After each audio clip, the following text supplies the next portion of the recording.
ಆರೋಪ ಸಾಬೀತಾದ್ರೆ ದರ್ಶನ್ಗೆ ಎಷ್ಟು ವರ್ಷ ಶಿಕ್ಷೆ? ಈ ಕೇಸ್ನಲ್ಲಿ ಕಾನೂನು ಏನ್ ಹೇಳುತ್ತೆ? ಚಾಲೆಂಜಿಂಗ್ ಸ್ಟಾರ್ ದರ್ಶನ್ ವಿರುದ್ಧ ಕೊಲೆ ಆರೋಪ ಕೇಳಿಬಂದಿದ್ದು ಪೊಲೀಸರು ವಿಚಾರಣೆಯನ್ನ ನಡೆಸ್ತಾ ಇದ್ದಾರೆ.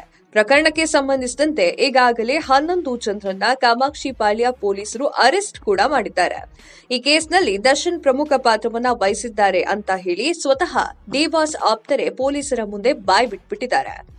ಒಂದು ವೇಳೆ ದರ್ಶನ್ ತಪ್ಪಿತಸ್ಥ ಅಂತ ಸಾಬೀತಾದ್ರೆ ದರ್ಶನ್ಗೆ ಎದುರಾಗಲಿರುವಂತಹ ಕಾನೂನು ಶಿಕ್ಷೆ ಏನು ಎನ್ನುವುದರ ಬಗ್ಗೆ ಮಾಹಿತಿ ಇಲ್ಲಿದೆ ನೋಡಿ.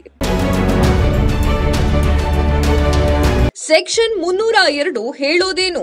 ದರ್ಶನ್ ವಿರುದ್ಧ ಕಾಮಾಕ್ಷಿಪಾಳ್ಯ ಪೊಲೀಸ್ ಠಾಣೆಯಲ್ಲಿ ಸೆಕ್ಷನ್ 302ರ ಅಡಿಯಲ್ಲಿ ಎಫ್ಐಆರ್ ಅನ್ನ ದಾಖಲೆ ಮಾಡಲಾಗಿದೆ.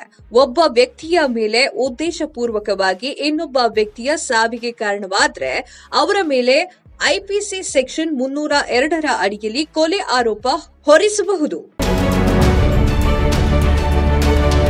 ಆರೋಪ ಸಾಬೀತಾದ್ರೆ ಶಿಕ್ಷೆ ಏನು?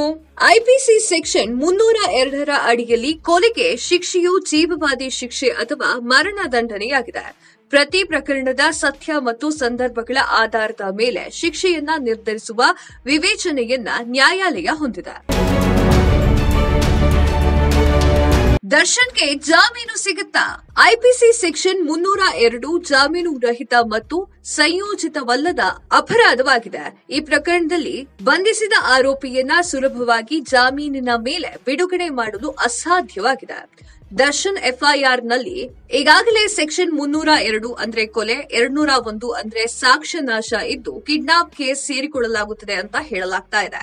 ಮೊದಲಿಗೆ ರೇಣುಕಾ ಸ್ವಾಮಿ ಅವರನ್ನ ಚಿತ್ರದುರ್ಗದಿಂದ ಕಿಡ್ನಾಪ್ ಮಾಡಿದ ಪ್ರಕರಣ, ನಂತರ ಗೋಡೌನ್ನಲ್ಲಿ ಇಟ್ಟು ಮಾರಣಾಂತಿಕ ಹಲ್ಲೆಯನ್ನ ಮಾಡಿ ಕೊಲೆಗೈದ ಆರೋಪ, ನಂತರ ಹೆಣವನ್ನ ಬಿಸಾಕಿ ಸಾಕ್ಷ್ಯ ನಾಶ ಮಾಡಿದ ಆರೋಪ ಕೇಳಿಬಂದಿದೆ. ಈ 3 ಆರೋಪಗಳು ಗಂಭೀರ ಸ್ವರೂಪದಲ್ಲಿ ಇದ್ದು ಆರೋಪ ಸಾಬೀತಾದ್ರೆ ನಟ ದರ್ಶನ್ಗೆ ಕಂಟಕ ಎದುರಾಗಲಿದೆ.